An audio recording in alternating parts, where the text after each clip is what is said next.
പേര് ചോദിച്ചിട്ടുണ്ടായിരുന്നു, ചേച്ചി ഞാൻ ഒരു കൊല്ലം റിപ്പീറ്റിന് പോയിട്ടൊരു 300 മാർക്ക് പോലും മേടിക്കാൻ പറ്റിയില്ലെങ്കിൽ എന്നെ റിപ്പീറ്റിന് വിടത്തില്ല, അങ്ങനെയൊക്കെ. നല്ല ചൂടാണ്. പിന്നെ ഒന്ന് ഫ്രഷ് ആവണമെങ്കിൽ തലയൊക്കെ കുളിച്ചിട്ട് പോകുമ്പോൾ ഒരു ആശ്വാസം കാണും. നന്നായിട്ട് വെള്ളം കുടിക്കാൻ.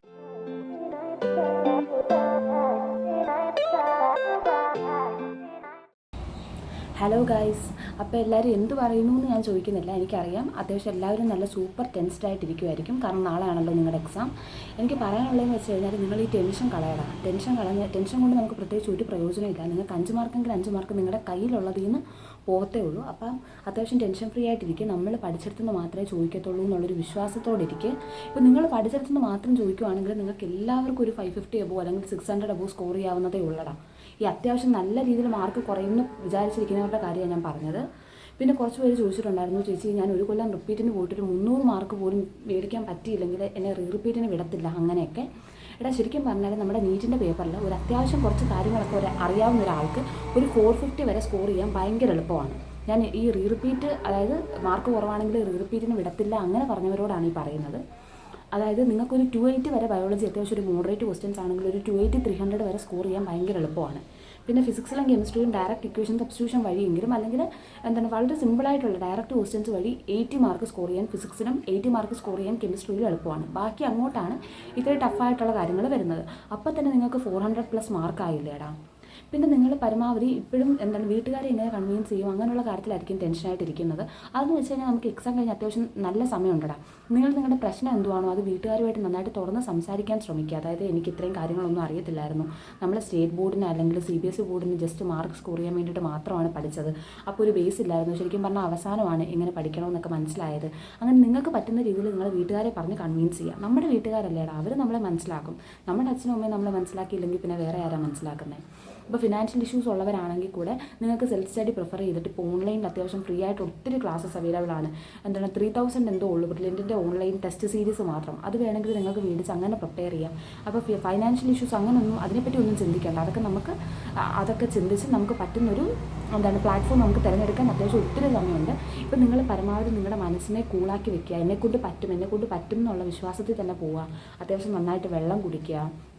പിന്നെ നാളെ എക്സാംസിന് പോകുമ്പോൾ പരമാവധി തലയൊക്കെ കുളിച്ചിട്ടൊന്ന് പോകാൻ ശ്രദ്ധിക്കുക. കാരണം ഒന്നാമത്തെ കാര്യം നല്ല ചൂടാണ്. പിന്നെ ഒന്ന് ഫ്രഷ് ആവണമെങ്കിൽ തലയൊക്കെ കുളിച്ചിട്ട് പോകുമ്പോൾ ഒരു ആശ്വാസം കാണും. നന്നായിട്ട് വെള്ളം കുടിക്കാൻ ശ്രദ്ധിക്കുക. നന്നായിട്ട് വെള്ളം കുടിച്ച് നന്നായിട്ട് റിലാക്സ് ചെയ്തിട്ട് കയറുക. കരഞ്ഞുകൊണ്ടൊന്നും ആരും കയറിയേക്കരുത്, കാരണം നമ്മൾ പഠിച്ചതും കൂടെ മറന്നു പോകും. പിന്നെ നമ്മൾ ചില ഏരിയാസ് ഉണ്ടല്ലോ നമുക്ക് മറന്നു പോകുന്നത് നമുക്ക് ഇപ്പം തന്നെ ഓർമ്മയുള്ള, അതായത് ഇത് ഇവിടെ നിന്ന് ചോദിച്ചു കഴിഞ്ഞാൽ എനിക്ക് തെറ്റിപ്പോകും. അങ്ങനത്തെ ഏരിയാസ് എങ്കിലും നിങ്ങളൊന്ന് വായിക്കാൻ ശ്രമിക്കുക. പരമാവധി നിങ്ങൾ ഒന്നുകൂടെ നന്നായിട്ട് റിവിഷൻ ചെയ്യാൻ നോക്കുക. ഇനിയുള്ള സമയം കുറച്ചൊക്കെ ടെക്സ്റ്റൊക്കെ വായിച്ചോ, അല്ലെങ്കിൽ നിങ്ങൾക്ക് എങ്ങനെയാണോ ഇക്വേഷൻസ് ഒക്കെ ഒന്ന് മറിച്ച് വിട്ടോ, അല്ലെങ്കിൽ നിങ്ങൾക്ക് അത്ര ഒരു ക്ലാരിറ്റി ഇല്ലാത്ത ഏരിയാസ് എങ്കിലും ഒന്ന് മറിച്ച് വിട്ടെങ്കിലും വായിച്ച് നോക്കുക. ചിലപ്പോൾ ക്വസ്റ്റ്യൻ വരുമ്പോൾ ഇത് ഞാൻ അന്ന് പഠിച്ചതായിരുന്നു, ഒന്നും കൂടെ വായിച്ചായിരുന്നു എനിക്ക് കിട്ടുമായിരുന്നു, അങ്ങനെയൊക്കെ തോന്നിക്കഴിഞ്ഞാൽ അത് വല്ലാത്തൊരു വിഷമമാണ്. അപ്പോൾ അങ്ങനെയുള്ള ഏരിയാസ് എങ്കിലും നിങ്ങളൊന്ന് മറിച്ച് വിട്ട് വായിക്കുക. ചുമ്മാതെങ്കിലും ഒന്ന് മറിച്ച് വിട്ട് വായിക്കുക. ഇപ്പോൾ മൈക്രോബ്സിലൊക്കെ ആണെങ്കിൽ തന്നെയും കുറേ കാര്യങ്ങളില്ലേ, അതായത് അസ്പെർഗിലസ് നൈഗർ, അങ്ങനെ കുറേ ചീസും കാര്യങ്ങളും സ്വിസ്റ്റീസോ അങ്ങനെയൊക്കെ, അതൊക്കെ ചിലപ്പോൾ നമ്മൾ മറന്നു പോകാൻ ചാൻസ് ഉണ്ട്. പിന്നെ പ്ലാൻ കിങ്ഡം, അങ്ങനത്തെ കുറച്ച് ഏരിയാസ് ഉണ്ടല്ലോ, അതായത് സിമ്പിളായിട്ട് ക്വസ്റ്റ്യൻ വരും, ചിലപ്പോൾ നമുക്ക് തിരിഞ്ഞു പോകാൻ ചാൻസ് ഉള്ള കുറേ ഏരിയ. എനിക്കിപ്പോൾ ഇത് പെട്ടെന്ന് ഓർമ്മ വന്ന കാര്യങ്ങളൊക്കെ ഞാൻ പറയുവാണ്. നമുക്ക് ഈ ബയോളജി തന്നെ ഈസി ആയിട്ട് സ്കോർ ചെയ്യാൻ പറ്റുന്ന ഒത്തിരി ഏരിയാസ് ഉണ്ട്. ഇപ്പോൾ ജെനറ്റിക്സിനകത്തൊക്കെ കുറച്ച് കാര്യങ്ങളേ ഉള്ളൂ നമ്മൾ അഥവാ വന്നാൽ തന്നെ ടഫ്. മോർഫോളജി വേണേൽ ഫാമിലീസൊക്കെ വന്നിട്ട് നമ്മളൊന്ന് കുരുക്കാം, എന്നാലും നമുക്ക് അറ്റൻഡ് ചെയ്യാൻ പറ്റാവുന്നതേ ഉള്ളൂ. അപ്പോൾ പരമാവധി നിങ്ങളുടെ മനസ്സിനെ കൂളാക്കി വെക്കുക. എന്നെക്കൊണ്ട് പറ്റുമെന്ന് വിചാരിച്ച് എഴുതാൻ തുടങ്ങുക. നിങ്ങൾക്ക് ക്വസ്റ്റ്യൻ കാണുമ്പോൾ തന്നെ ഒരു ഐഡിയ കിട്ടും, അതായത് ടഫാണോ. ആദ്യത്തെ ഒരു 5 ക്വസ്റ്റ്യനൊക്കെ കാണുമ്പോൾ തന്നെ ഏകദേശം ഒരു ഐഡിയ കിട്ടുമല്ലോ. പിന്നെ അഥവാ ഇനിയിപ്പോൾ ടഫാണെങ്കിൽ നിങ്ങൾ വലുതായിട്ട് ടെൻഷൻ അടിക്കേണ്ട. ടഫാണെങ്കിൽ അത് എല്ലാവർക്കും ടഫ് തന്നെയല്ലേടാ, അങ്ങനെ കട്ട് ഓഫ് ഒക്കെ ഒത്തിരി താഴോട്ട് വരും. അപ്പോൾ അതിനെപ്പറ്റി ഒന്നും ടെൻഷൻ അടിക്കേണ്ട. എൻ്റെയൊക്കെ സമയത്തെന്ന് പറയുന്നത് 480 ഒക്കെ ഉണ്ടെങ്കിൽ 7000 ആയിരുന്നു റാങ്ക് വന്നിട്ടുണ്ടായിരുന്നത്.